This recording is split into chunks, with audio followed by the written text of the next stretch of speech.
And welcome back to the Sunday Sports Update. Welcome back to you, Stoney. How you doing, David? Doing well, doing well. Let's kick it off right now with the Lions coaching search. I think it's safe to say Ken Whisenhunt kind of at the top of the list. Yeah, that's what we believe. And today's performance by the Chargers offense, not exactly something Lions fans are sitting there saying, hey, we got to get this guy. I still think of the guys that they've talked to, Kubiak, Munchak, Caldwell, and Whisenhunt. I think Whisenhunt is the best, but who knows? There could be somebody, some coordinator somewhere that they might have some plan we don't know about. But to me, the Wiz is the guy. Well, we hear Wiz is the guy, but I've also heard that Munchak really put on a pretty good interview performance, if you will. They were very impressed with him. And we'll see. His job in Tennessee was so who knows? Exactly. Well, what do you think that Whisenhunt brings to the table, Stoney, if they were to hire him? What Whisenhunt brings is the fact that he took a team, the Arizona Cardinals, with a resume just like the Detroit Lions before he got there, a team that never won anything. I mean, and people always question the ownership, the Bidwells, the Fords, things like that. But he took them to a Super Bowl. He did a nice job as the Steelers' offensive coordinator. He did a good job up until today's game with Phillip Rivers. So he has a really good resume. And you know what? He's supposedly a very tough guy, and you know what?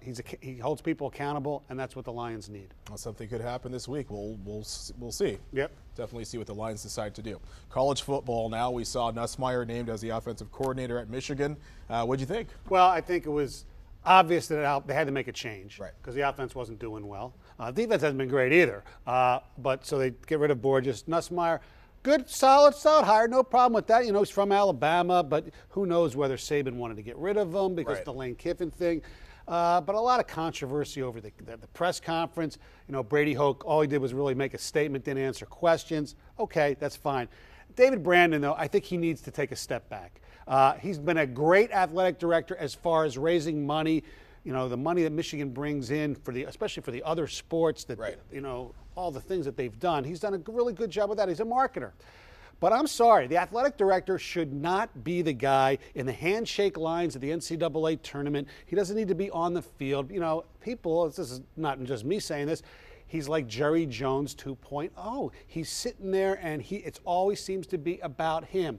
The problem with Michigan is just win football games. If it's just about football, win football games. We don't need Team 135. We don't need all these special jerseys. I think a lot of the Michigan fan base are getting sick and tired of their ticket prices going up, the product not being as good, but hey, we got special jerseys. We have this, we have that. We call Ohio State Ohio now. Just win games and forgetting about all the other gimmicks.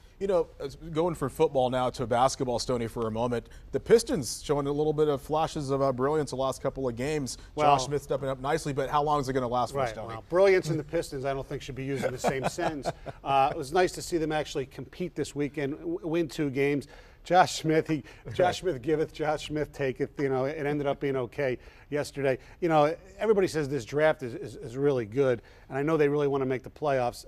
Their pick goes to Charlotte unless it's one of the first 8. Okay. And the way they were playing earlier this week and the last few weeks, you thought they were getting in that top 8 again. Who knows what's going to happen? They're just not a very good basketball team right now. Lastly, the Stone Head of the Week. Let me leave this one up to you, Stoney. Well, it could have been, J.R. Smith for the shoe tying incident. It could have been Marcus Colston for forgetting how much time was left at the end of the game last night. That was ridiculous. But I'm going to give it to certain members of the Baseball Writers Association on their Hall of Fame balloting. Not all of them. I mean, the problem is these guys have their own agendas. It's pretty sad that in baseball you have the guy who all-time leader in home runs and the all-time leader in hits. Neither are in the Hall of Fame because obviously Pete Rose isn't allowed to be in the Hall of Fame, but Bonds isn't in, Clemens isn't in. I don't care about the steroids anymore, but these voters have their own agendas. You had one guy, the only guy he voted for was Jack Morris because he didn't know who was doing steroids or wasn't. Greg Maddux, and for that matter, Willie Mays back in the day, baby. Nobody's been a unanimous selection. So for that, certain members of the Baseball Writers Association, you pompous you-know-whats, you're stonehead, agenda, arrogant you-know-whats. There you go, Stoney. Ladies and gentlemen, the one and only Stoney from 97.1 The Ticket. You can catch him and Bill weekdays, 6 to 10 a.m. on The Ticket. Always a pleasure, Stoney. Good seeing you, David. We'll see you soon. Stoney's Stonehead of the Week is brought to you by Capital Mortgage Funding, the best mortgage banker. Call 1-800-LOW-RATE.